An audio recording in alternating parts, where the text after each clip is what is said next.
أعوذ بالله من الشيطان الرجيم بسم الله الرحمن الرحيم وبه نستعين وهو خير ناصر ومعين والعاقبة للمتقين والجنة للموحدين والصلاة والسلام على أشرف الأنبياء والمرسلين حبيب إله العالمين سيدنا ونبينا وشفيع ذنوبنا وطبيب نفوسنا ومولانا بالقاسم محمد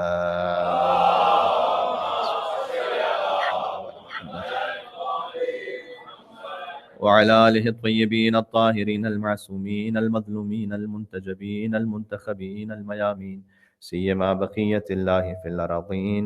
اللهم صل وسلم وزد وبارك على صاحب الدعوة النبوية والصولة الحيدرية والعصمة الفاطمية والحلم الحسنية والشجاعة الحسينية والعبادة السجادية والمآثر الباقرية والآثار الجعفرية والعلوم الكاظمية والحجج الرضبية والجود التقوية والنقاوة النقوية والهيبة العسكرية والغيبة الإلهية. صلوات بر محمد وآل محمد. اللهم صل على واللعنة الدائمة على أعدائهم أجمعین. ابن الرضا امام زمانہ علیہ السلام کو یاد کرتے ہیں دعا امام زمانہ کے ذریعے. بسم اللہ الرحمن الرحیم.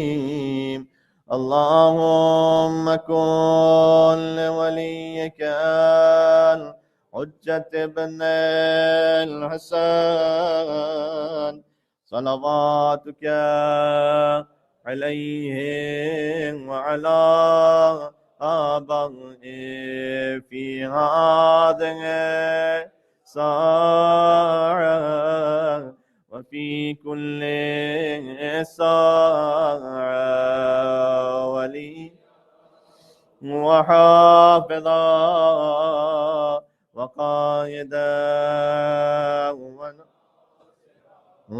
ودليلا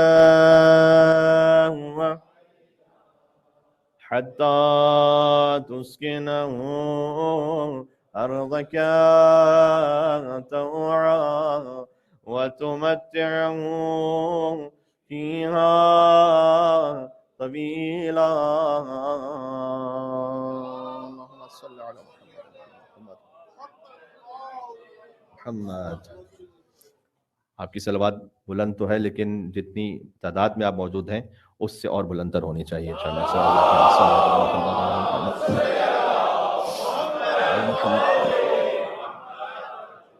ما بعد فقد قال الله الحكيم في كتابه المجيد. بسم الله الرحمن الرحيم. يا أيتها النفس المطمئنة ارجعي إلى ربك راضية مرضية وادخلي في عبادي وادخلي جنتي. نعرہ صلوات محمد.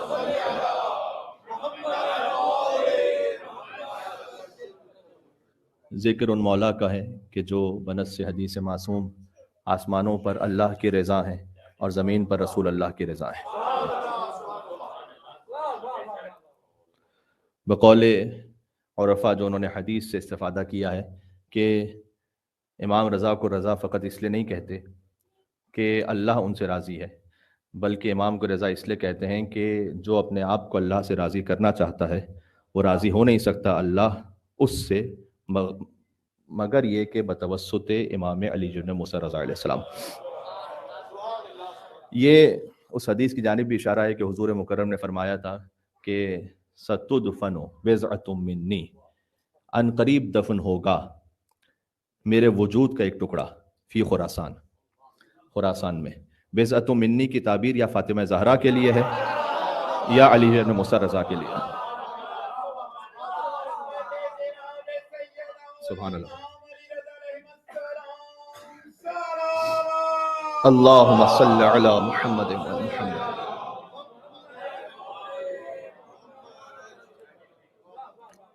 پابند ہے تقدیر فقط تیری رضا کی، پابند ہے تقدیر فقط تیری رضا کی، مرضی جو ہے تیری وہی مرضی ہے خدا کی. یہ ہے رضا کا مطلب.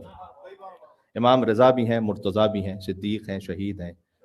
امام کا جو درود خاص ہے اس میں اس طرح امام کو صلوات بھیجی گئی کہ اے پروردگار تو درود و سلام نازل فرما اس امام پر کہ جو رضا ہیں، مرتضی ہیں. رضا یعنی جو اللہ سے راضی ہو، مرتضی یعنی جس سے اللہ راضی ہو، جو تقی ہیں، نقی ہیں اور صدیق ہیں، شہید ہیں. اتنی درود نازل فرما کہ جو مکمل ہو، تام ہو، پاکیزہ ہو، متواتر ہو، پے در پہ ہو، نہ رکنے والی ہو. اللہم صل علی محمد وعلی محمد.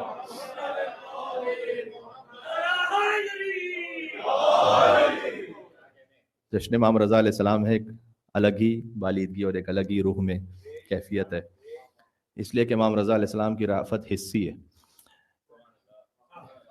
رافت اور رحمت وہ ٹینجیبل نہیں ہوتی، وہ انٹینجیبل میں سے ہے، لیکن امام رضا علیہ السلام کی رافت ٹینجیبل ہے، حسی ہے، یعنی محسوس کی جاتی ہے.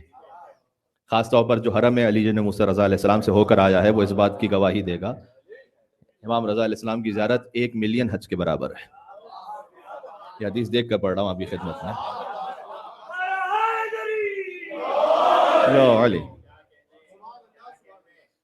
1 ملین حج کے برابر ہے. جب مرکز عصمت سے جملہ جاری ہو تو وہ جانتے ہیں کہ اس میں کیا مصلحت رکھی ہوئی ہے اللہ سبحانہ و تعالیٰ نے. کہ شیخ مرتضی حائری کے جو فرزند ہیں آیت اللہ عبد الکریم حائری کے، جنہوں نے حوض علمیہ قم کی بنیاد رکھی ہے، ان کے بیٹے شیخ مرتضی حائری جب بی بی معصومہ قم کے حرم تشریف لے جائیے تو اگر قبر نہ پتہ ہو تو وہاں کسی عالم سے پوچھیے کہ آیت اللہ عبد الکریم حائری کی قبر کہاں ہے، تو وہ آپ کو پائین مزار بتلائیں گے. تو آیت اللہ عبد الکریم حائری جو مؤسس حوض علمیہ قم ہیں، ان کی اپنے پائن تھی، ان کے فرزند شیخ مرتضی حائری وہ دفن ہے. 1986 میں ان کی وفات ہوئی ہے. اور شیخ مرتضی حائری کے پیچھے جن احباب نے نماز پڑھی ہے وہ آج تک زندہ ہیں، وہ ان کے واقعات کو بیان کرتے ہیں.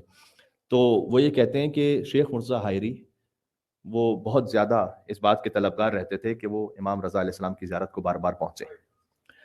تو امام رضا علیہ السلام کی زیارت کے لیے وہ 70 مرتبہ تشریف لے گئے. تو انہیں جیسے موقع ملتا تھا، اس وقت تو بسیں ہی ہوتی تھیں، تو کہتے ہیں کہ میں پہنچ جاتا تھا بس پوائنٹ پر، اور اگر بس میں جگہ نہ بھی ہو تو یہ پاکستان کے احباب اس کو زیادہ بہتر ریلیٹ کر پائیں گے کہ درمیان میں اسٹول لگا کر میں بیٹھ جاتا تھا، چاہے کتنا ہی لمبا سفر کیوں نہ ہو، کہ بس میں پہنچ جاؤں کسی طریقے سے. تو وہ لوگوں کے سامان جا رکھے ہوتے تھے، وہاں کہیں بیٹھ جاتا تھا، بہرحال میں پہنچتا تھا. تو جب میں 70ویں مرتبہ گیا امام رضا علیہ السلام کے پاس تو بعد میں نے انہیں خواب میں دیکھا. 70ویں زیارت کے بعد 78th زیارہ آف امام علی رضا علیہ السلام میں نے خواب میں دیکھا، اور امام نے مجھ سے کہا کہ بس اے مرتضی حائری اب نہ آنا ہمارے پاس، اس لیے کہ اب ہم آئیں گے تمہارے پاس.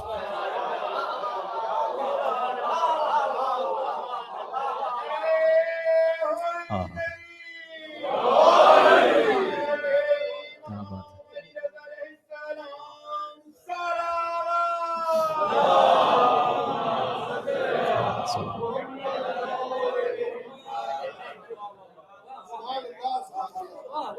اب نہ آنا، اب ہم آئیں گے تمہارے پاس تمہاری زیارت کے لیے.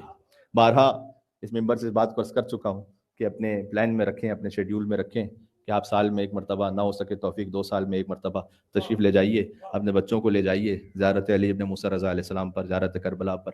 یہاں کی 100 تقریریں ایک طرف، وہاں دیدار حرم علی ابن موسیٰ رضا علیہ السلام. 1 مرتبہ آپ ذری کے سامنے کھڑے ہو کر کہیں السلام علیکم علی ابن موسیٰ رضا، اس کی تاثیر ہی کچھ اور ہے.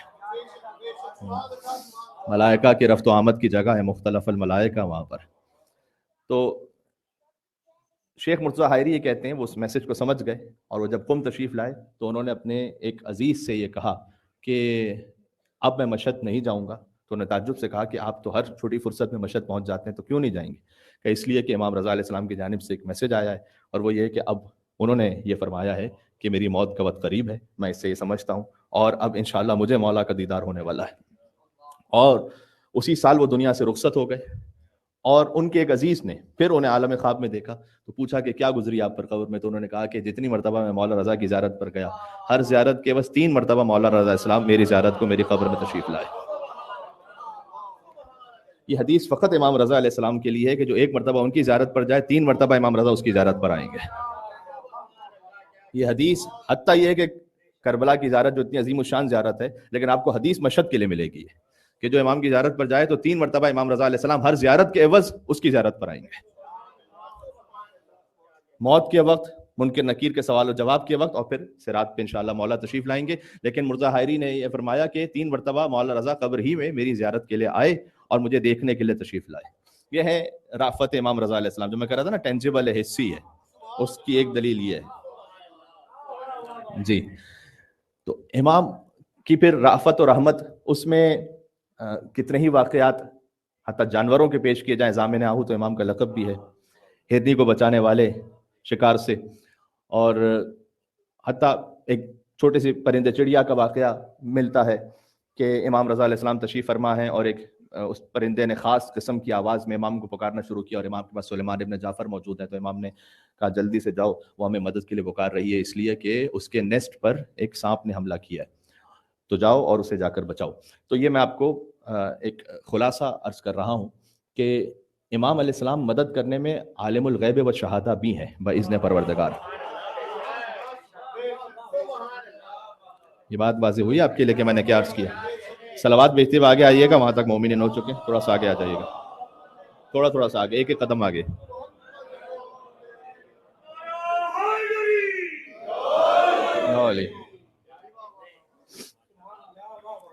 ریان کہتے ہیں کہ میں امام رضا علیہ السلام کے در کے باہر تھا کہ معمر نام کا ایک شخص امام رضا علیہ السلام کے بیت شرف میں داخل ہونے لگا، تو میں نے اس سے یہ کہا کہ تم جا رہے ہو امام رضا علیہ السلام کے پاس، تو میں چاہتا ہوں کہ امام کے نام کا جو سکہ، اس وقت نیا سکہ امام علیہ السلام کے نام کا جاری ہوا تھا، جس پر لکھا تھا السلطان علی بن موسیٰ۔ اب جب وہ سکہ جاری ہوا تو ہر مومن کی تمنا ہوتی تھی کہ وہ سکہ میرے پاس بطور تبرک رہے، اسی لیے امام کو امام ضامن کہتے ہیں، جو امام کے نام کا سکہ باندھا جاتا ہے کہ سفر امام رضا علیہ السلام کی ضمانت میں، تو اس لیے کہ وہ سکہ مومنین تبرک کے طور پر دے دیتے تھے مسافر کو، تو وہ سلسلہ آج تک اسی طرح سے جاری و ساری ہے کہ امام کے نام کا سکہ باندھا جاتا ہے کہ امام ضامن یعنی امام رضا علیہ السلام کی ضمانت میں تمہارا سفر ہو۔ تو ریان نے دل میں خواہش ظاہر کی کہ مجھے وہ سکے مل جائیں کچھ، اس لیے کہ وہ سکے خاص طور پر عراق میں، مدینہ میں وہ سکے بہت زیادہ اہمیت کے حامل تھے۔ ایران میں تو وہاں شائع ہوئے ہی تھے اور یعنی اس کو اجرا ہوئے تھے، لیکن اور جگہوں پر بھی خاص الخاص اہمیت کے حامل تھے، اور امام سے اگر کوئی لباس مل جائے تو اس سے بڑھ کر کیا بات ہوگی۔ اور معمر اندر پہنچا اور کہتا ہے کہ میں بھول ہی گیا کہ میں ریان کی بات امام تک پہنچاؤں۔ جب واپس جانے لگا تو امام نے کہا کہ ریان کی بات تم نے نہیں پہنچائی، ریان باہر موجود ہے، تو 2 لباس دیے۔ یہ ہے عالم الغیب و شہادہ کی ایک چھوٹی سی مثال باذن پروردگار۔ اور یہ عالم الغیب و شہادہ جو سورہ حشر میں ہے نا، یہ بھی میں امام رضا علیہ السلام کے حوالے سے عرض کرتا ہوں ابھی بات، کہ امام علیہ السلام نے ایک نہیں 2 لباس دیے اسے، کہا ریان کو دینا، یہ ہماری جانب سے اس کے لیے تبرک ہے۔ اچھا، امام علیہ السلام کا جو سفر ہے اس کے لیے بھی ایک بات یاد رکھیے گا، امام کی جو ہجرت ہے از مدینہ تا خراسان، اس میں مامون نے جو حکم دیا تھا اپنے سپاہیوں کو اور اپنے فورسز کو کہ امام کو شہر کے درمیان سے نہ لایا جائے، اس لیے کہ شہروں کے درمیان سے امام کو لے کر آئیں گے تو پھر بڑی آبادی امام کو دیکھے گی اور امام کے وجود سے متاثر ہوگی، تو آؤٹ سے لے کر آنا۔ کئی مرتبہ ڈیزرٹس میں امام کا سفر رہا، اور زیادہ سے زیادہ اگر آبادی سے لے کر آؤ تو ولیجز سے لے کر آنا، شہروں سے نہیں لے کر آنا۔ تو امام علیہ السلام اس لیے روایت میں نہیں ملتا کہ امام قم سے گزرے ہوں، اس لیے کہ قم شیعوں کا ایک بڑا مرکز تھا، تو اس نے قم کو اوائڈ کیا۔ بی بی معصومہ قم سلام اللہ علیہ قم سے آئی ہیں، لیکن امام رضا علیہ السلام قم سے نہیں آئے۔ امام علیہ السلام یزد ہے، توس ہے، اس سے پہلے طبس ہے، بافتان ہے، وہاں سے ہوتے ہوئے امام علیہ السلام تشریف لائے۔ تو ایک مقام سے امام علیہ السلام گزر رہے تھے، رجا ابن ضحاک، یہ مامون کی جانب سے اپوائنٹڈ ہے، ان فورسز کا ہیڈ ہے کہ جو امام علیہ السلام کو لے کر آ رہی ہیں، اور مامون کی جانب سے بہرحال چونکہ ولی عہد کے طور پر امام کو لایا جا رہا ہے، تو آرڈر یہ ہے کہ لایا تو جبرن جا رہا تھا، لیکن امام کے احترام کا خیال رہے اور جو وہ ظاہری عزت اور احترام ہے وہ پورا باقی رہے، یعنی وہ جو پورا پروٹوکول ہے وہ اچھی طریقے سے باقی رہے۔ امام علیہ السلام کے ساتھ جو چلنے والے سپاہی ہیں وہ رپورٹ بھی کر رہے ہیں کہ امام علیہ السلام ہر وقت کیا کرتے ہیں، اس لیے کہ وہ گزارش انہیں دینی ہے مامون کو۔ تو یہ رجا ابن ضحاک ہی کا بیان ہے کہ اس پورے سفر میں نے دیکھا کہ ہر 3 دن میں امام علیہ السلام قرآن ختم کرتے ہیں، 3 دن میں، 30 دن میں نہیں۔ اور امام علیہ السلام جب نماز سے فارغ ہوتے ہیں تو سجدہ شکر بجا لاتے ہیں، اور ہم 3 مرتبہ کہتے ہیں شکرن للہ، اور اس نے کہا امام علیہ السلام کو میں نے گنا تو 500 مرتبہ وہ ہر نماز کے شکر کے بعد کہتے ہیں شکرن للہ، شکرن للہ، شکرن للہ، شکرن للہ۔ تو امام کی عبادت اور اطاعت کا ایک عجیب عالم لکھا ہے ان تمام سپاہیوں نے جو امام کے ساتھ چل رہے تھے۔ یہ ایک خود بہت بڑا درس ہے ہم سب کے لیے۔ امام علیہ السلام کے ہاں شفاعت ہے اس کی کہ جو شفاعت قبول کرنے کا قابل ہو، یہ بات ذہن میں رکھیے گا۔ اگرچہ کہ کوئی تقابل نہیں امام علیہ السلام اور نوح علیہ السلام کے واقعے میں، لیکن بہرحال نوح علیہ السلام نے دعا کی اپنے بیٹے کے لیے، وہ دعا قبول نہیں ہوئی. تو وجہ کیا تھی؟ اس کو فلسفے کی زبان میں کہتے ہیں کہ نقص فاعل میں نہیں ہے، نقص قابل میں ہے.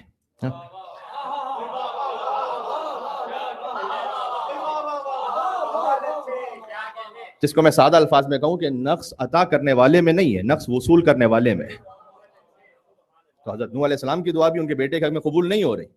بہرحال میں نے عرض کیا کہ امام رضا علیہ السلام کی شفاعت انشاءاللہ سب تک پہنچے گی، لیکن ائمہ علیہ السلام نے خود ہی کچھ اعمال ایسے بتلا دی کہ اگر وہ پابندی تم نے نہیں کی تو مثلا شفاعت نہیں پہنچے گی. تو میں اس تفصیل میں نہیں جانا چاہتا، لیکن امام علیہ السلام حتیٰ، اب میں بات سے بات نکل رہی ہے تو میں پہلے وہ بات سنا دوں اور اس کے بعد یہ بات جو کہہ رہا تھا اس کو مکمل کروں، تاکہ یہ خوف اور بشارت دونوں ہو جائے قرآن کے مطابق.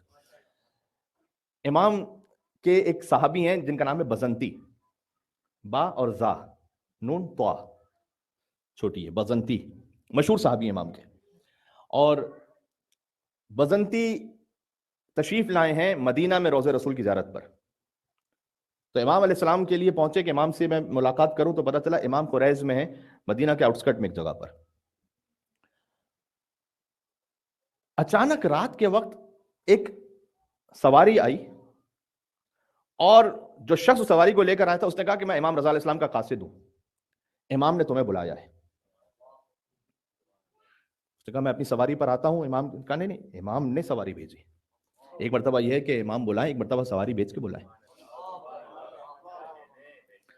تو امام کی سواری پر سوار ہو کر وہ پہنچا امام علی بن موسیٰ رضا کی خدمت میں. امام کے پاس پہنچا تو امام نے کہا کہ اس وقت طعام کا وقت ہے تو آؤ بیٹھ کر کھانا کھاتے ہیں. امام کے ساتھ بیٹھ کے کھانا کھایا. اسے جب کھانے کے بعد امام سے رخصت ہونے لگا، امام نے کہا رات کا وقت ہے، جانا کہاں ہے، یہیں رہ جاؤ ہمارے گھر پہ، اور ہمارے ہاں رک جاؤ اور ایسا کرو کہ میں تمہیں اپنا رخت خواب دیتا ہوں. اب بزنتی یہ سوچ رہا ہے کہ واقعی میں کون ہوں، میں تو اس وقت شاید دنیا کا سب سے بڑا عابد و زاہد و متقی و پرہیزگار ہوں، سب سے بڑا علامہ ہوں، آیت اللہ ہوں، کون ہوں میں. امام علیہ السلام نے ایک ایسی بات کہی کہ بزنتی کہتے ہیں کہ مجھے سمجھایا امام نے. ہاں، امام نے اپنا رخت خواب بھی دے دیا. 4 باتیں ہو گئیں، دعوت دی، سواری بھیجی، کھانا ساتھ کھلایا، گھر میں رکنے کے لیے کہا، اپنا رخت خواب دیا. اس کے بعد کہا ہے بزنتی دیکھو، یہ خیال نہ کرنا کہ تم چونکہ مہمان علی ابن موسیٰ رضا رہے ہو تو قیامت میں تم سے عمل کے بارے میں کوئی سوال نہیں ہوگا. اللہ اکبر. یہ بات سمجھ میں آئی میں نے کیا عرض کیا؟ ایک صلوات کا حق بنتا ہے یہاں پر علی ابن موسیٰ رضا علیہ السلام کا.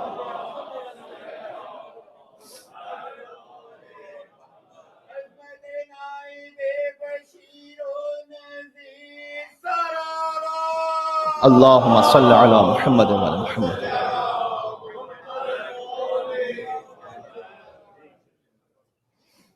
کہ یہ نہیں سمجھنا کہ تم سے تمہارے عمل کے بارے میں پوچھا نہیں جائے گا، پوچھا جائے گا. اچھا، اس کی ملتی جلتی مثال ایسی ہے کہ سعد ابن سوہان مولا علی علیہ السلام کے صحابی ہیں. اب تو ان کی مسجد میں کم لے جایا جاتا ہے، لیکن میں جا چکا ہوں اس مسجد میں جو مسجد سہلہ کے ساتھ ہی ہے، مسجد سعد ابن سوہان. یہ وہی صحابی ہیں کہ جنہوں نے وقت آخر مولا علی علیہ السلام سے پوچھا تھا کہ مولا اگر اجازت ہے تو میں کچھ پوچھ لوں آپ سے، اور امام نے کہا کہ اپنے سوال مختصر رکھنا، اس لیے کہ اس وقت کوئی ضربت کی کیفیت تھی اور زہر مغز تک پہنچ چکا تھا. اس وقت سعد ابن سوہان نے مولا علی کے کہنے پر کہ سلونی قبل ان تفقدونی یہ روایت پوچھی. یہ تقریباً وہ آخری روایت ہے جو مولا علی علیہ السلام سے ہم تک پہنچی. اس وقت ساسا نے پوچھا تھا کہ انت افضل من آدم، انت افضل من نوح، انت افضل من ابراہیم، انت افضل من موسیٰ. وہ ساسا ابن سوہان. تو ساسا مریض تھے تو مولا علیہ السلام کے صحابی ہیں، تو مولا علیہ السلام خود عیادت پر گئے.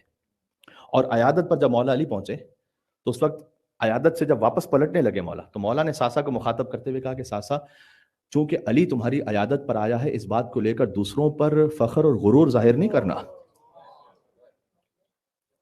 یہ ایک سعادت اپنے مقام پر ہے، لیکن تم دوسروں پر اس فخر کا اظہار نہیں کرنا اور غرور نہیں کرنا کہ تم افضل ہوگا باقی کمتر ہیں، یہ نہیں کہنا.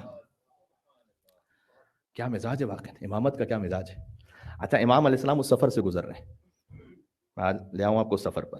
تو امام علیہ السلام گزر رہے ہیں تو دیکھا کہ ایک جنازہ ہے.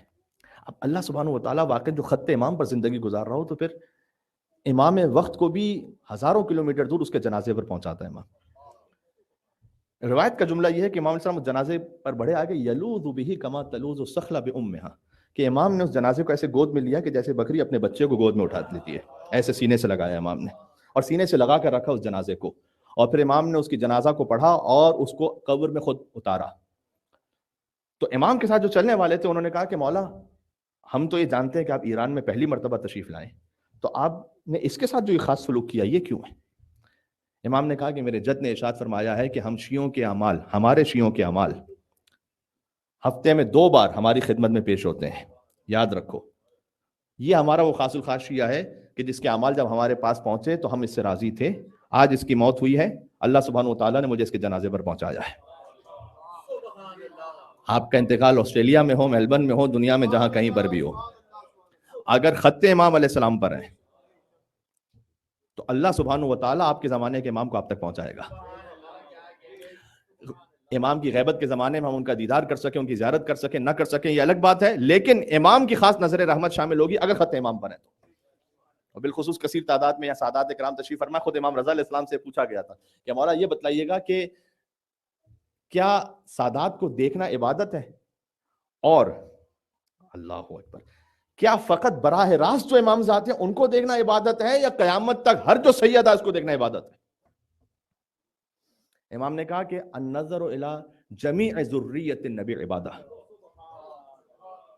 ابھی میں ایک شرط پیش کرتا ہوں اس کے ساتھ، یہاں جب مجلس ہو رہی ہوتی ہے اور خطاب ہو رہا ہوتا ہے تو بہت سے سادات کرام پہ نگاہ پڑ رہی ہوتی ہے، تو خود سادات کو دیکھنا عبادت ہے۔ امام نے فرمایا کہ قیامت تک تمام ذریت نبی کو دیکھنا عبادت ہے۔ ایک شرط بیان فرمائی، اس کے ساتھ ایک بات کا اضافہ کیا، فرمایا کہ جب تک ما لم یفارق من منہاجہ، جب تک النظر الی جمیع ذریت نبی عبادہ، تمام ذریت نبی کو دیکھنا عبادت ہے، جب تک پہلی بات یہ کہ ہماری راہ سے نہ ہٹاؤ۔ یہ اگلا جملہ بتلا رہا ہے کہ یہ والا جملہ اشارہ ہے، امام نے عقیدے کی جانب اشارہ فرمایا ہے کہ جو خط مستقیم پر ہے، جو خط مستقیم پر ہے،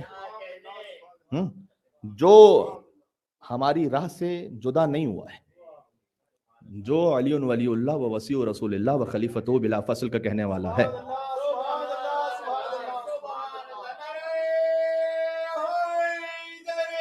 یا علی، جو عصمت کو شروع کرتا ہے رسول اللہ صلی اللہ علیہ وآلہ وسلم سے، اللہم صلی علی محمد وآل محمد، اور عصمت اور حجت ختم ہو گئی امام زمانہ علیہ السلام پر۔ جو اس عقیدے کا ماننے والا ہے وَلَمْ يَتَلَبَّسُوا بِالْمَعَاصِي، اور وہ چپکا ہوا نہیں ہے گناہوں سے۔ امام نے بڑی لطیف تعبیر استعمال کی ہے، ظاہر ہے کہ جو سادات غیر معصوم ہے، کبھی نہ کبھی ہو سکتا ہے گناہوں سے سرزد ہو جائے، لیکن اس کی زندگی ایسا نہیں کہ گناہوں سے لتھڑی ہوئی ہے۔ یہ تلبسو کا مطلب ہے جس نے لباس پہن لیا ہو گناہوں کا، وہ نہیں۔ اس کے علاوہ اگر کوئی ایسا سید ہے کہ جو ان کے راستے پر ہے اور گناہوں سے آلودہ نہیں ہے اس کی زندگی، فرما اس کو دیکھنا عبادت ہے۔ کیا بات ہے! البتہ اس میں تخصص خارج ہے، نامحرم ایسا نہ ہو کہ کوئی یہاں سے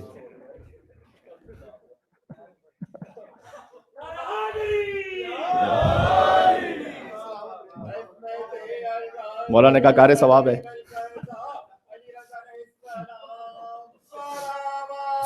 اللہم صلی علی،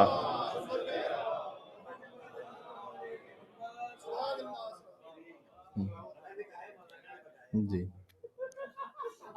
ایک شعر تو یاد آ رہا ہے، لیکن چونکہ ممبر کی ایک سینٹیٹی ہے تو پھر کبھی اور صحیح جب ممبر پہ نہیں ہوں گا تو۔ لیکن امام علیہ السلام نے فرمایا ہاں جو امام کی اپنی ڈائریکٹ اولاد ہیں زید، اور امام رضا کے بھائی ہیں، یعنی زید اولاد امام موسیٰ کاظم کی، وہ اس راہ راست پر نہیں ہے، تو امام نے حتیٰ ڈس اون کیا، ڈائریکٹ امام زادے ہیں۔ زید النار نے کچھ لوگوں کے گھر جلا دیے تھے، وہ بنی عباس والے شکایت کرنے کے لیے آئے کہ اے علی بن موسیٰ رضا یہ تو آپ کے بھائی ہیں، تو ہم کیا کریں ان کے ساتھ؟ امام نے زید النار کو بلا کر کہا کہ اگر تم یہ سمجھتے ہو کہ تم بغیر تقوی رکھے ہوئے جنت میں جاؤ گے تو یاد رکھو، دیکھیں ائمہ علیہ السلام ائمۃ المتقین ہے، امام المتقین ہے۔ امام نے اسے یوں سمجھایا کہ علی بن موسیٰ رضا اور موسیٰ بن جعفر تو تقوی رکھتے ہوئے جنت میں جائیں، اور تم بغیر تقوی کے جنت میں چلے جاؤ، تم تو ہم سے افضل ہو گئے. پھر نتیجہ تو یہ نکلا نا پھر اس کا. ذرا غور کیجیے گا اس کی کیلکولیشن کیا ہے. پھر ہم اگر تقویٰ کے ساتھ جنت میں ہیں اور تم بغیر تقویٰ کے ہو تو تم تو ہم سے افضل ہو گئے. اس کا مطلب امام علیہ السلام نے بنی عباس سے کہا اس کا کوئی تعلق نہیں ہے. جس نے حقوق الناس کو تلف کیا کوئی تعلق نہیں ان سے. تو یہ وہ متوازن راستہ تھا صراط مستقیم کا جو امام علی بن موسیٰ رضی اللہ علیہ السلام نے بارہا بیان فرمایا, بار بار بیان فرمایا. اس لیے میں گفتگو کو زیادہ طولانی نہیں کروں گا. میں چاہتا ہوں کہ ہم حسن منہج امام رضا علیہ السلام کو ذہن میں رکھیں, جو امام علیہ السلام کا راستہ تھا اس کو ذہن میں رکھیں. امام علیہ السلام نے جو ایک بہت عظیم الشان کارنامہ اور خدمت انجام دی خراسان میں رہتے ہوئے, وہ اہل خراسان کو اس پورے سلسلہ سند سے آگاہ کروانا ہے کہ جو رسول اللہ کے بعد جاری و ساری تھا. یہ خود ایک مستقل موضوع اور کم از کم ایک مجلس کا موضوع ہے. یہ اہل خراسان امام رضا علیہ السلام کی عظمتوں کو جانتے ہیں, اس لیے وہ امام کو دیکھ رہے ہیں, لیکن وہ نہیں جانتے کہ امام جعفر صادق علیہ السلام کا مقام کیا ہے. وہ نہیں جانتے کہ امام محمد باقر علیہ السلام کون ہے. ان میں سے نہیں جانتے اکثر. اور امام علیہ السلام جب حدیث بیان فرمائے تو کہیں کہ میں نے سنا اپنے بابا سے, اور انہوں نے سنا ان کے بابا سے, اور انہوں نے سنا ان کے بابا سے. یہ حدیث سلسلۃ الذہاب کا مقصد یہ ہے کہ فقط مجھے نہ پہچانو, میرے پورے سلسلے کو پہچانو. اس پورے سلسلے پر درود و سلام ہے, اسے پہچانو. اس پورے سلسلے کی عظمت ہے. جو میں ہوں وہی موسی کاظم ہے, جو موسی کاظم ہے وہی جعفر صادق ہے, وہی محمد باقر ہے, وہی علی زین العابدین ہے, وہی حسین ہے, وہی حسن ہے, وہی علی ہے. اس پورے سلسلے کو پہچانو. یہ امام علیہ السلام نے حتیٰ خراسان پہنچنے سے پہلے یہ کام انجام دیا. سلیمان ابن جعفر ہی کا بیان ہے کہ میں مدینہ میں امام رضا علیہ السلام کی خدمت میں موجود ہوں, اور امام رضا علیہ السلام نے ایک محفل میں مجھ سے 186 حدیثوں کو بیان کیا, جن میں سے ہر حدیث یہ تھی کہ قال رسول اللہ صلی اللہ علیہ وآلہ وسلم. 186 حدیثیں جو امام علیہ السلام بیان کرتے ہیں, فرمایا کہ ان سب کو سنا میں نے اپنے بابا سے, انہوں نے ان کے جد سے, انہوں نے ان کے جد سے, اور رسول اللہ صلی اللہ علیہ وآلہ وسلم سے کہ رسول اللہ نے بیان فرمایا. اصل سنت رسول ضائع ہو جائے اگر وجود علی بن موسیٰ رضی علیہ السلام موجود نہ ہو. تو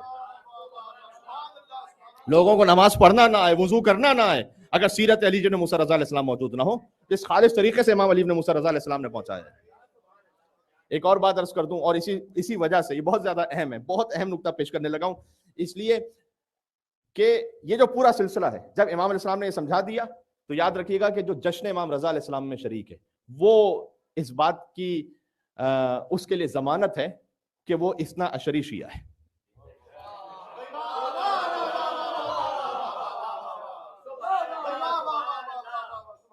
مولانا یہ کیا بات ہوئی؟ اب اگر میری گزشتہ تقریریں آپ کے ذہن میں ہیں تو میں سب تو یہاں پر دہرا نہیں سکتا تفصیل میں, لیکن آپ انشاءاللہ اسے ذہن میں رکھیں گے. حتیٰ جشن 13 رجب مولا علی علیہ السلام میں شریک ہونے والا بھی اس بات کی ضمانت نہیں ہے کہ وہ شیعہ اثنا عشری ہے. جشن امام حسین علیہ السلام 3 شعبان المعظم, اس جشن میں شریک ہونے والا اس بات کے لیے اس کی گارنٹی نہیں ہے, ضروری نہیں ہے کہ وہ اثنا عشری 12 امامی شیعہ ہو, لیکن امام رضا علیہ السلام کے جشن میں شریک ہونے والا بحیثیت امام انہیں سمجھتے ہوئے یہ اس بات کی ضمانت ہے کہ امام علی بن موسیٰ رضا علیہ السلام کا ماننے والا امام مہدی تک ماننے والا ہے. اس لیے کہ جو شیعوں میں فرقے بنے, ایک تسنن میں فرقے بنے, ایک تشیع میں فرقے بنے. سب سے پہلے تو خلافت اور امامت کا معاملہ الگ ہے, اور خلافت کا جو جنہوں نے راستہ اختیار کیا ان میں آپس میں مزید فرقے بنے, اور جنہوں نے امامت کا راستہ اختیار کیا ان میں بھی کچھ آپس میں فرقے بنے. مثلا زیدیہ فرقہ تو بہت مشہور ہے, مثلا فتحیہ مذہب بنا, مثال طور پر حضرت مختار کو امام ماننے والے بن گئے جبکہ انہوں نے امامت کا دعویٰ نہیں کیا تھا. محمد حنفیہ کو امام ماننے والے بن گئے جبکہ انہوں نے امامت کا دعویٰ نہیں کیا تھا. زید شہید کو امام ماننے والے بن گئے. ان سب کی مثال ویسی کہ جیسے حضرت عیسیٰ علیہ السلام, انہوں نے خود یہ نہیں کہا تھا مسیحیوں سے کہ مجھے اللہ کا بیٹا کہو, انہوں نے یہ نہیں کہا تھا کہ میں اللہ کا بیٹا ہوں, لیکن مسیحیوں نے خود کہا کہ نہیں ہم آپ کو مانیں گے کہ آپ اللہ کے بیٹے ہیں. تو اگر حضرت مختار کو امام ماننے والے ہیں, اس کا مطلب یہ نہیں کہ حضرت مختار علیہ السلام میں کوئی نقصیہ کوتاہی تھی کہ انہوں نے اپنی امامت کا دعویٰ کیا ہوا تھا. نہیں, انہیں امام ماننے والے بن گئے, زید شہید کو امام ماننے والے بن گئے غلط فکر کی وجہ سے کہ امام حسین علیہ السلام کے بعد ایک فرقہ ایسا بن گیا کہ جنہوں نے کہا کہ امام اسی کو مانیں گے کہ جو قیام پہ سیف کرے گا, جب تک تلوار نہ نکالے اس وقت تک ہم امام مانیں گے نہیں. یہ خود ایک بڑی آفتوں میں سے ایک آفت ہے تشیع میں. تلوار نکالنا نہ اس بات کی دلیل ہے کہ وہ امام ہے, نہ تلوار نہ نکالنا اس بات کی دلیل ہے کہ وہ امام نہیں ہے. ابناء حاذان امامن قاما وقعدا, میرے دونوں بیٹے امام رسول اللہ نے فرمایا تھا چاہے کھڑے ہوں یا بیٹھے ہوں.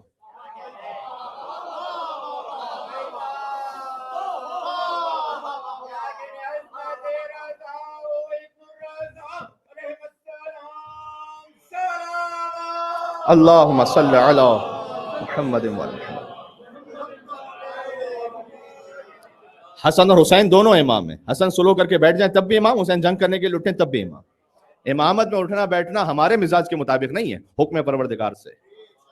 لیکن زید شہید نے چونکہ قیام بالسیف کیا لہٰذا انہیں ماننے والے گمراہ ہو گئے در حقیقت. وہ 12 امام شیعہ نہیں رہے، وہ زیدیہ بن گئے. آج بھی زیدیہ موجود ہیں. پھر امام جعفر صادق علیہ السلام کے بعد فرقے بنے، آپ جانتے ہیں، جنہیں میں فقط تاریخ نقل کر رہا ہوں. اسماعیلی بنے، بوہری بنے، بعد میں جا کر اسماعیلی بوہری وہ پھر خود آپس میں الگ ہو جاتے ہیں، اس لیے یہ 2 فرقے. تو ان میں سب ڈویژن ہے بعد میں آپس میں، تقریباً 18ویں امام پر. اس طرح فتحی مذہب کے ماننے والے بنے، اور ساتھ میں واقفیہ بنے کہ جو امام موسیٰ کاظم علیہ السلام کی شہادت کو قبول ہی نہیں کرتے تھے. اس لیے کہ امام موسیٰ کاظم علیہ السلام کا اکثر زمانہ آخر میں قید خانے میں گزرا، اور امام نے اپنے وکیل متعین کیے ہوئے تھے. ان وکیلوں میں سے ہر ایک کے پاس ہزاروں ہزار درہم تھے. تو اگر امام موسیٰ کاظم کی شہادت کو مانے اور اگلا امام رضا کو مانے تو پھر یہ درہم کسے دینے ہوں گے؟ امام رضا علیہ السلام کو سپرد کرنے ہوں گے. تو وہ ہینڈ اوور کرنے کو تیار نہیں تھے. تو انہوں نے کہا کہ موسیٰ کاظم کی تو شہادت ہی کہاں ہوئی، وہ تو پردہ غیبت میں گئے، امامت تو یہاں رک گئی ہے. اور رکنے کو کہتے ہیں وقف ہونا، اور جو اس بات کا قائل ہو ان کا نام ہے واقفیہ، یعنی سٹاپرز. پھر امام رضا علیہ السلام تک جو پہنچے خالص سلسلہ، تو جس نے امام رضا کو امام مانا اس نے امام مہدی تک مانا، درمیان میں فرقہ نہیں ہے. اس لیے میں کہہ رہا ہوں کہ جشن امام رضا میں شریک ہونے والا وہ اس بات کی دلیل ہے کہ امام مہدی تک ماننے والا ہے. امام حسین کے جشن میں، حتی امام حسین کی زیارت پر جو مومنین جا چکے ہیں، انہیں امام سمجھتے ہوئے بھی جو زیارت پر آتے ہیں ان میں سے بہت سے ایسے ہیں کہ جو 12 امام شیعہ نہیں ہیں. لیکن آپ کو امام رضا علیہ السلام کے حرم میں نظر نہیں آئیں گے. کیوں امام رضا علیہ السلام کے حرم میں نظر نہیں آئیں گے؟ اس لیے کہ امام رضا علیہ السلام کا ماننے والا 12 امامی شیعہ ہے. یہ اس جشن کی خاص خصوصیت ہے.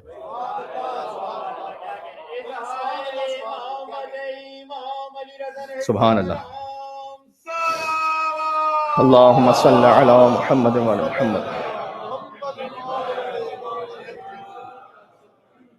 بات آہستہ آہستہ میں بالکل اختتام تک لے آ رہا ہوں.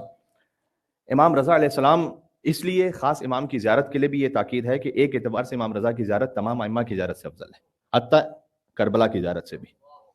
یہ میں حدیث سنا رہا ہوں آپ کو، اور اس کی وجہ یہ بیان کی گئی کہ وہاں اپنے جاتے ہیں اور غیر بھی جاتے ہیں. فرمایا یہاں فقط ہمارے شیعہ آتے ہیں. اچھا کوئی کہے کہ مولانا ہم نے اور بھی غیر دیکھیں بہت سے امام رضا کی زیارت پہ جاتے ہوئے ہیں، ایسا، لیکن امام سمجھتے ہوئے جو جائے گا، جو امام سمجھتے ہوئے نہ جائے گا، وہ 12 امامی شیعہ ہوگا. آپ کو کوئی بھی وہاں پر امام سمجھتے ہوئے ان کی زیارت پہ ایسا نہیں ملے گا کہ جو 12 سے زیادہ ہو یا کم ہو. یہ بات ذہن میں رکھیے گا. امام رضا علیہ السلام کی ایک نصیحت ہے، میں آپ تک پہنچاؤں، اس لیے کہ خود امام ہی کا حکم ہے کہ رحم اللہ عبدا احیا امرنا، خدا رحم کرے اس پر جو ہمارے امر کو زندہ کر دے، جو ہم اہل بیت کو زندہ کر دے. فرمایا کہ آپ کا امر کیسے زندہ ہوگا؟ فرمایا ہماری حدیثوں کو سناؤ، بیان کرو، ہمارا امر زندہ ہو جائے گا. آپ اپنے روٹین میں ایک بات رکھیں کہ جن امام کی بھی ولادت آئے یا شہادت آئے، آپ اپنے بچوں کو ساتھ لے کے بیٹھیں جو اوتھنٹک سورسز ہیں، مثال کے طور پر alislam.org، آپ اس کو ایک حد تک اوتھنٹک سورس کہہ سکتے ہیں. وہاں فقط آپ احادیث کو پڑھیں. امام علی ابن موسیٰ رضا علیہ السلام کی 5 حدیثیں، جس امام کی ولادت یا شہادت آئے اپنے بچوں کے ساتھ بیٹھ کر 5 حدیثیں پڑھیں اس امام کے. کلامکم نور وامرکم رشد ووصیتکم التقوی وفعلکم الخیر وعادتکم الاحسان وسجیتکم الکرم. اہل بیت آپ فقط نور نہیں، آپ کا کلام بھی نور ہے. آپ کا کلام نور ہے. کیا کہنا ہے؟ اللہ سبحانہ وتعالیٰ نے اس نور کو اس دنیا میں بھیجنے کے لیے اس صلب شامک کا انتخاب کیا جو موسیٰ کاظم ہے، رحم مطہر کا انتخاب کیا کہ جو بی بی نجمہ خاتون ہے، افریقہ سے ان کا تعلق ہے. میں حضرت جعفر طیار علیہ السلام کی مجلس میں اس بات کو پڑھ چکا ہوں کہ خود یہ حضرت جعفر طیار کا احسان ہے کہ جب وہ ہجرت کر کے افریقہ تشریف لے گئے تھے تو وہاں جب اسلام پھیلا، جو سارا اسلام مرہون منت ہے حضرت جعفر طیار کا، تو 7ویں امام سے لے کر 11ویں امام تک کی ہر ماں افریقہ سے، 7ویں امام سے لے کر 11ویں امام تک کی والدہ سب کی سب افریقہ سے. یہ احسان ہے امامت پر جعفر طیار اور اسماء بنت امیس کا. اس لیے جعفر طیار کا اتنا مقام ہے کہ ائمہ علیہ السلام ہر حساس موقع پر ان کو یاد کریں. کربلا میں امام حسین یاد کریں، شام میں امام سجاد یاد کریں. اس کی وجہ یہ تو بی بی نجمہ خاتون ہے. امام رضا علیہ السلام کی دادی بی بی حمیدہ خاتون، انہوں نے نجمہ خاتون کو رسول اللہ کے حکم پر، یہ روایت ہے، بی بی نجمہ خاتون کو خرید کر حوالے کیا اور تحفہ دیا امام موسیٰ کاظم کو. یعنی امام رضا کی دادی نے بحکم رسول بی بی نجمہ خاتون کو اپنے بیٹے کی خدمت میں ہدیتاً پیش کیا. اور امام موسیٰ کاظم نے یہ فرمایا، اس کی تائید فرمائی کہ رسول اللہ نے مجھے حکم دیا ہے کہ میں نجمہ خاتون سے ازدواج کروں، اس لیے کہ نجمہ خاتون کے ذریعے سے اللہ اپنی بہترین مخلوق کو زمین پر بھیجنے والا ہے. بی بی نجمہ خاتون سے 2 اولادیں ہوئیں، علی ابن موسیٰ رضا اور فاطمہ معصومہ قم، ایک ہی ماں سے. کیا بات ہے، افریقہ سے تعلق ہے. اللہم صلی علی محمد.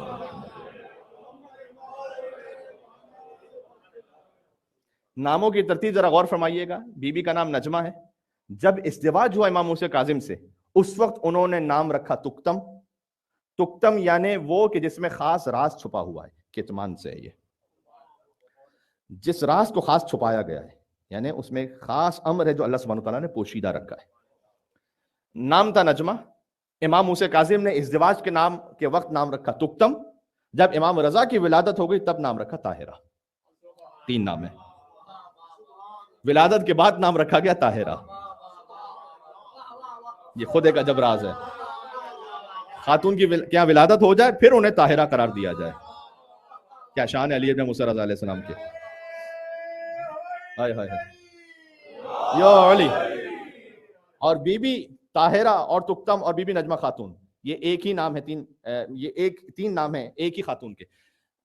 وہ بیان کرتی ہیں کہ جب میں نے وجود علی ابن موسیٰ رضا کو اپنے حمل میں، یعنی اپنے وجود میں حمل کیا ہوا تھا، اٹھایا ہوا تھا، تو اس وقت حتیٰ رات کے وقت جب میں عالم خواب میں بھی ہوں تب بھی تسبیح و تحلیل کی آوازیں مجھے سنائی دیتی تھیں. یہ بی بی نجمہ خاتون کی اپنی گواہی ہے. اور میں اٹھ کر دیکھتی تھی تو میرے آس پاس کوئی نہیں، اور مجھے محسوس ہوتا تھا کہ میرے شکم سے اللہ اکبر اور سبحان اللہ اور الحمدللہ کی آوازیں آ رہی ہیں. علی ابن موسیٰ رضا علیہ السلام، سبحان اللہ. تو امام نے فرمایا کہ خدا رحم کرے اس پر جو ہمارے عمر کو زندہ کرے. ہماری حدیثوں کو سناؤ. 5 حدیثیں کوشش کیا کریں کہ اپنے بچوں کے ساتھ بیٹھ کر پڑھیں، آپ کے لیے کام آئیں گی زندگی میں. اور یہ تصور نہ کیجیے گا کہ یہ تو وہ بات ہے کہ جو امام نے 1400 سال پہلے کہی ہوئی ہے. نہ، امام کا جب کلام نور ہے نا تو وہ نور جاری رہتا ہے ہمیشہ، وہ ختم نہیں ہوتا. ہمیں ایسا محسوس ہو کہ یہ تو بات تھی وہ ختم ہو گئی، نہیں، وہ جاری و ساری ہے. یہ عقیدہ رکھنا بھی بہت ضروری ہے. آپ بتلائیے کسی کو، امام نے فرمایا عزاداری میں رلاؤ، رونے جیسی شکل بناؤ، تو کہے گا کہ بس مولانا. یہ بس اس بات کی دلیل ہے کرتا سمجھا نہیں امام کو. امام کے کلام پہ بس نہیں کہا جاتا، سلمنا کہا جاتا ہے. بس نہیں کہو امام کے کلام، بس یہی ہے بس.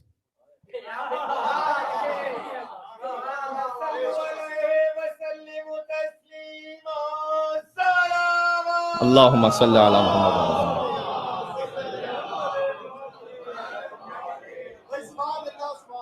آپ نے یہ صلوات پڑھائی تو ایک حق بنتا ہے اب آپ کا کہ میں آپ سب کو تحفہ پیش کروں. صلو علیہ وسلم تسلیما. یہ روایت امام رضا علیہ السلام سے کہ ہر نماز کے بعد یہ پڑھو، ان اللہ و ملائکتہ یصلون علی النبی یا ایھا الذین آمنوا صلوا علیہ وسلموا تسلیما. اللہم صلی علی.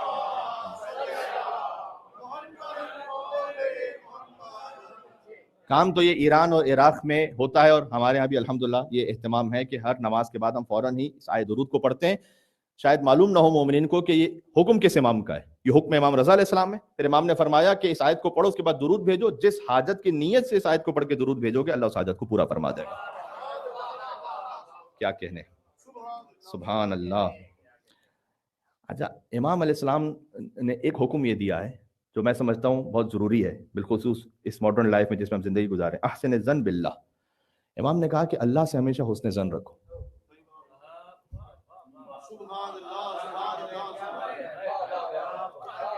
میں تھوڑا سا روکا اس لیے ہوں کہ آپ تک یہ جملہ اچھی طرح سے نفوذ کر جائے آپ کی روح میں.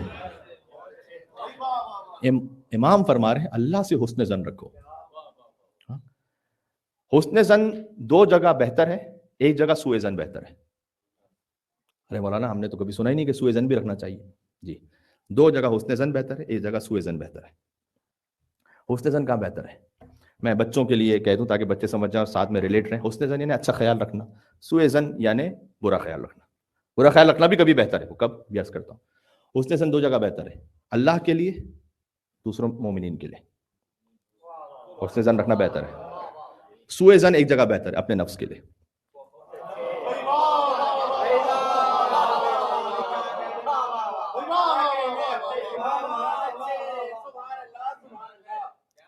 یہ بھائی نہیں، دعائے مکارم الاخلاق کا جملہ ہے۔ اب ایک علی کے کلام کو دوسرے علی سے جوڑیے تو 8ویں علی کا کلام چوتھے علی سے ملے گا، چوتھے علی کا کلام پہلے علی سے ملے گا۔ سلسلۃ الذہب ہے نا، یہ سلسلۃ الذہب ہے نا، گولڈن چین۔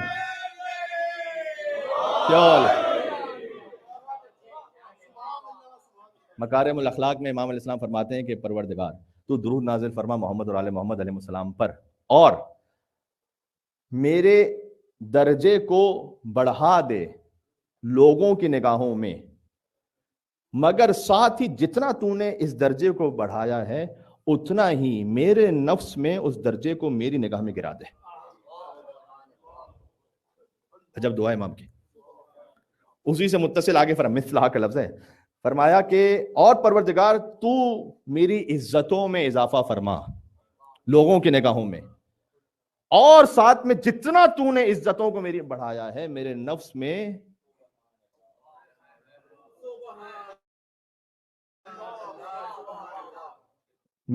میں اتنی ہی ذلتوں کو میرے لیے بڑھا دے، میں اپنے آپ کو کمتر سمجھوں۔ بڑا انسان وہ ہے اللہ جسے عزت عطا کرے اور وہ اپنے نفس میں اپنے آپ کو کمتر سمجھے، یہ ہے بڑا انسان۔ دعائے مکارم الاخلاق کا جملہ ہے یہ، ذہن میں رکھیے گا آپ یہ کیا کہنے۔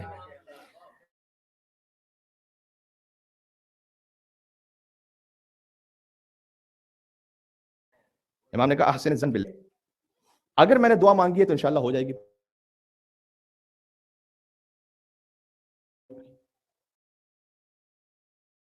رزق بڑھ جائے گا انشاءاللہ، انشاءاللہ صحت ہو جائے گی۔ اللہ سبحانہ وتعالیٰ نے کوئی بہتری رکھی ہوگی، یہ حسن ظن۔ فَإِنَّ مَنْ حَسُنَ ظَنُّهُ بِاللَّهِ كَانَ عِندَهُ عِندَ ظَنِّهِ۔ امام نے فرمایا کہ جو حسن ظن رکھتا ہے اللہ سے، اللہ اس کے ساتھ وہی کرتا ہے جیسے اس نے حسن ظن رکھا ہوتا ہے۔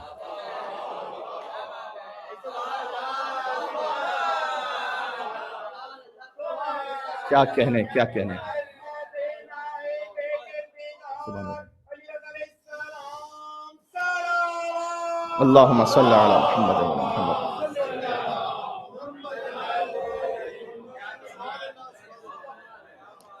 آپ جتنا اللہ کے ساتھ اچھا خیال رکھیں گے اللہ اسی خیال کے مطابق آپ سے سلوک کرے گا۔ سوچیں گے نہیں یہ تو ہو ہی نہیں سکتا، پہلا سوچ لیتے نہیں ہوگا تو پھر نہیں ہوگا۔ حسن ظن رکھیں اللہ سبحانہ وتعالیٰ سے۔ 4 حدیثیں حسن الظن باللہ رأس کل عبادہ، راحت القلب، سلامت الدین، ثمن الجنہ۔ حسن ظن، یہ 4 الگ الگ حدیثیں میں نے سنائی شارٹ فارم میں۔ حسن ظن ہر عبادت کی بنیاد بھی ہے، سکون قلب بھی ہے، دین کی سلامتی بھی ہے، جنت کی قیمت بھی ہے۔ اللہ سے حسن ظن، اللہ سے اچھا خیال رکھیں۔ ابھی دعائے کمیل، اتسلط النار علی وجوہ خرت لعظمتک ساجدہ، کیا تو ان چہروں پر آتش کو مسلط کر دے گا جو تیرے حضور سجدے میں گر چکی ہوں؟ وعلی السن نطقت بتوحیدک مادحہ، کیا تو ان زبانوں پر عذاب دے گا کہ جو تیری مدح اور ثنا کر چکی ہوں؟ ما ہاکذا الظن بک، تیری نسبت ایسا ظن ہے ہی نہیں۔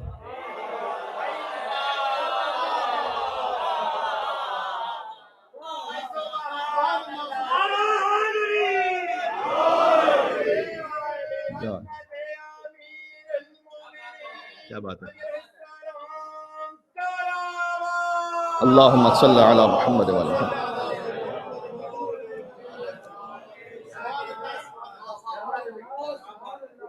ما ہاکذا الظن بک، تیری نسبت ایسا ظن ہے ہی نہیں۔ تو مولا علی علیہ السلام نے، یہی تو کہہ رہا ہوں کہ 8ویں علی کے کلام کو چوتھے علی سے ملائیے، چوتھے علی کے کلام کو پہلے سے ملائیے۔ یہ پریکٹیکلی ہو بھی گیا ابھی آپ کی خدمت میں کہ امام علیہ السلام نے فرمایا کہ اللہ سبحانہ وتعالیٰ سے ظن رکھو۔ سوء ظن کب ہو جاتا ہے اللہ سے؟ ایک یہ کہ دعا قبول نہ ہو رہی ہو تو انسان آخر میں ڈپریسڈ ہو جاتا ہے. میں نے عرض کیا کہ کبھی نقص فائل میں نہیں ہے، قابل میں. نوح علیہ السلام کی بھی دعا قبول نہیں ہو رہی. اللہ کی کوئی مصلحت ہے. جویبر رسول اللہ کے زمانے میں ہے، نہ مال ہے نہ کوئی شکل میں بہت زیادہ خوبصورتی ہے.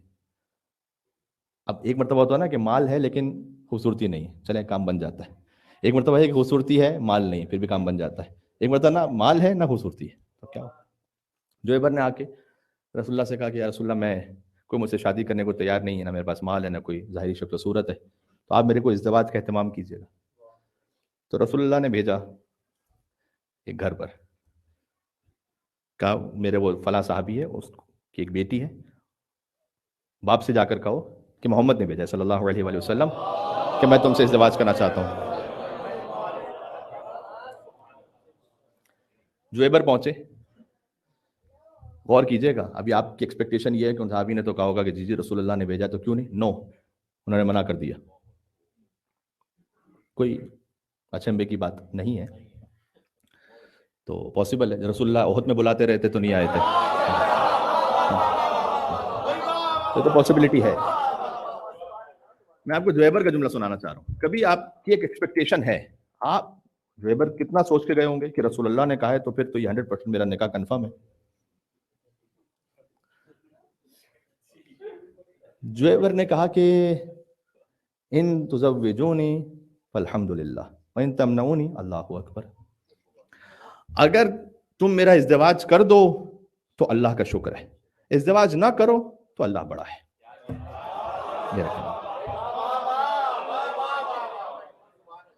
جاب مل جائے اس جگہ جہاں ہماری کوشش ہے، اللہ کا شکر ہے. نہیں ملے، اللہ بڑا ہے.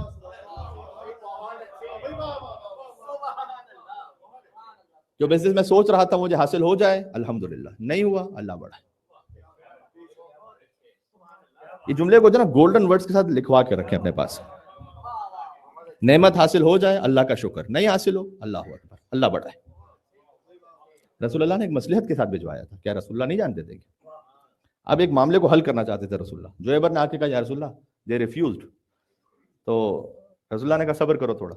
ایک خاتون آئی مسجد نبوی میں، یا رسول اللہ میں چاہتی ہوں کہ مجھ سے کوئی ازدواج کرے. اتنا آسان تھا نا شادی اور ازدواج کا معاملہ، جسے ہم نے اتنا کمپلیکس اور مشکل بنا کے رکھا ہوا ہے. خاتون آ کے کہہ رہی ہیں یا رسول اللہ میں چاہتی ہوں کہ شادی کرے کوئی مجھ سے. رسول اللہ نے کہا کہ یہ جویبر ہے، لیکن مسئلہ یہ ہے کہ اس کے بعد مہر دینے کے لیے مال نہیں، کوئی اتنا خوبصورت بھی نہیں ہے. کہ یا رسول اللہ آپ حکم دیں تو ٹھیک ہے. کہ جویبر تمہارے پاس مال نہیں ہے لیکن مہر میں کیا دو گے؟ کہ یا رسول اللہ آپ سے سیکھا ہوا قرآن کا سورہ یاد ہے، وہ میں تعلیم دے دوں گا.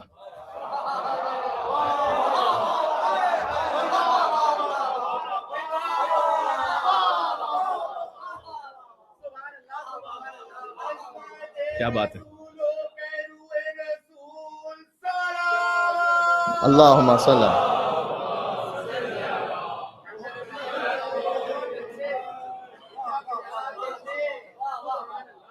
احسن الظن باللہ. امام رضا فرما رہے اللہ سے حسن ظن رکھو، وہ تمہارے لیے بہتر کرے گا. سوء ظن نہ رکھو. کبھی گناہ بہت زیادہ انسان کے، تب انسان یہ سوچ لیتا ہے کہ نہیں اب تو معاملہ ہو ہی نہیں سکتا. آگے ابو جہل کا بیٹا اکرمہ بعد میں مسلمان ہو گیا. باپ ابو جہل، بیٹا مسلمان ہو گیا. سب سے بڑی مثال تو حضرت حر علیہ السلام کی ہے کہ حر کو حسین نے نجات عطا کی. یہ تمام گفتگو سننے کے بعد جو ایک جذبہ پیدا ہو، اس میں ایک بات کا اضافہ کر دیں. سورہ حشر کی آخری 3 آیات کو ہو سکے تو پڑھتے رہا کریں. یہ وہ واحد پورشن ہے قرآن کا جہاں 17 مرتبہ اللہ سبحانہ وتعالیٰ نے پے در پہ اسماء حسنہ کا ذکر کیا ہے. 17 ٹائمز. سورہ حدید میں بھی اول والآخر والظاہر والباطن وہ 4 مرتبہ ہے. یہاں 17 ٹائمز ہے. واللہ الذی لا الہ الا ہو عالم الغیب والشہادہ. امام رضا علیہ السلام کے حوالے سے میں بات کر چکا ہوں اس پر. عالم الغیب والشہادہ بالذات تو اللہ سبحانہ وتعالیٰ ہے نا. هو الرحمن الرحیم واللہ الذی لا الہ الا هو الملک القدوس السلام المؤمن المہیمن العزیز الجبار المتکبر سبحان اللہ عما یشرکون. هو اللہ الخالق البارئ المصور له الاسماء الحسنى. اللہ اکبر. یسبح له ما فی السماوات والارض وهو العزیز الحکیم. یہ 17 اسماء حسنہ ہو گئے. 17 اسماء حسنہ پڑھنے کے بعد کیا ہوگا؟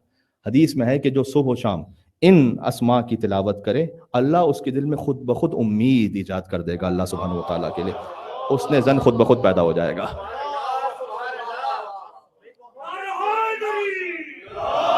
یا علی ابن موسیٰ علیہ السلام. بات ختم ہو گئی. مل کے صلوات اللہم صلی علی.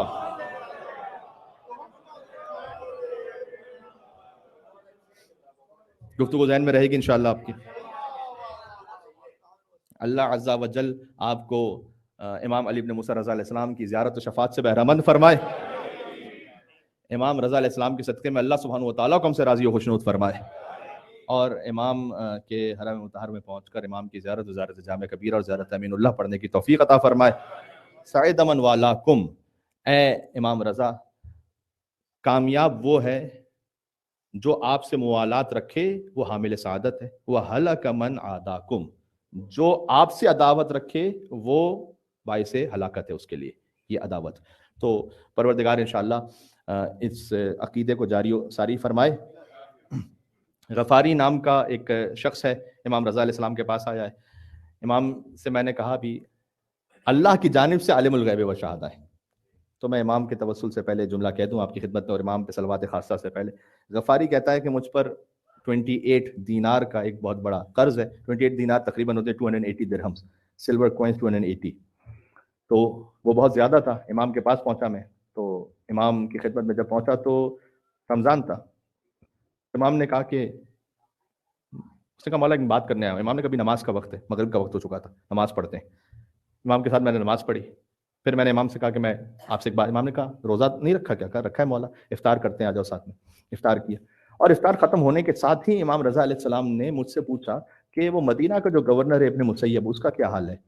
وہ ظالم تھا. تو میں نے بتلایا کہ وہ آپ کے شیعوں پر کبھی ظلم کرتا ہے، کبھی سختی کرتا ہے. امام اسلام سنتے رہے. کچھ امام اسلام نے اپنے شیعوں کے لیے دعائیں ارشاد فرمائیں. اب میں دل میں سوچ رہا ہوں کہ میں آیا ہوں امام سے، اب امام کے پاس کہنے کا موقع ہی نہیں بن پا رہا، نہ نماز سے پہلے، نہ بعد میں، نہ افطار کے وقت، نہ افطار کے بعد. یہ کتنا بادب تھا،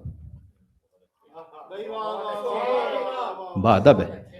امام علیہ السلام کے سامنے چونکہ امام خود گفتگو کر رہے ہیں تو روک کا ٹوکا نہیں امام کو. کیا رہے مولا میری بات تو سنے کہ میں کیوں آیا ہوں. بعض لوگ کہتے ہیں نا مولانا اپنی سنائے جا رہے ہیں، ہماری تو سنیں. آپ مولانا کو کہہ سکتے ہیں، اس سے آپ کا ایمان کوئی خراب نہیں ہوگا، لیکن مولا کو تو نہیں کہہ سکتے. اٹھ کے جانے لگا کہ ٹھیک ہے آج اس کا مطلب ہے کہ مناسب موقع نہیں کہ امام سے کہو. جب تک پہنچا امام نے کہا رکو. وہ رکھتے خواب اٹھا، اس کے نیچے ایک تھیلی رکھی ہوئی ہے، لے جاؤ اپنے لیے. وہ میں نے چپ چاپ اٹھائی. امام نے کچھ لوگوں کو ساتھ کیا تو ان کے سامنے اچھا نہیں تھا کہ صاحب نے کھولوں میں. امام کے حکم سے گھر پہنچا تو دل میں دعا کر رہا ہوں کہ کم از کم 28 دینار تو ہوں.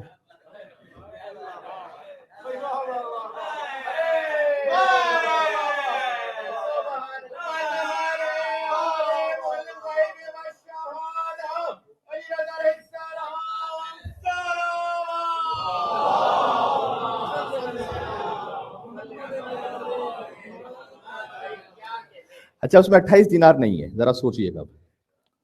گننا شروع کیا، لائن سے دینار رکھے میں گر رہا ہوں. 1 2 3 4 5 6 10 20 21 22 23 24 25 26 27 28. ابھی آگے دینار ہیں. درمیان میں ایک رکا رکھا ہوا ہے 28 کے بعد. کہ اتنے تیرے قرض کے لیے ہوگا جو تجھ پہ قرض تھا. اس کے بعد آگے 29 30 31 آگے مزید 20 اور تھے. امام نے کہا کہ اس میں اللہ اتنی برکت عطا کرے گا کہ تیرے زندگی بھر کے لیے کفایت ہو جائے گی. اب توسل مانگنے کا موقع ہے. اب توسل کا موقع ہے امام رضا علیہ السلام. دل آمادہ ہے انشاءاللہ سے. چلیں اپنے آپ کو خراسان لے کر. اللہم صل علی علی ابن موسیٰ الرضا المرتضی الامام التقی النقی وحجتك على من فوق الأرض ومن تحت الثرى الصديق الشهيد صلاة كثيرة دائمة ذاكية متواصلة متواترة مترادفة كأفضل ما صليت على أحد من أوليائك يا علي بن موسى الرضا يا حجة الله على خلقه يا سيدنا ومولانا إنا توجهنا ما استشفعنا وتوسلنا بك إلى الله وقدمناك بين يدي حاجاتنا يوم جيعا. سبحان اللہ، اشفع، کیا روحانیت ہے، سبحان اللہ. یوم جیعا اشفع لنا، ابن الرضا کے ظہور کے لیے یوم جیعا اشفع لنا عند اللہ.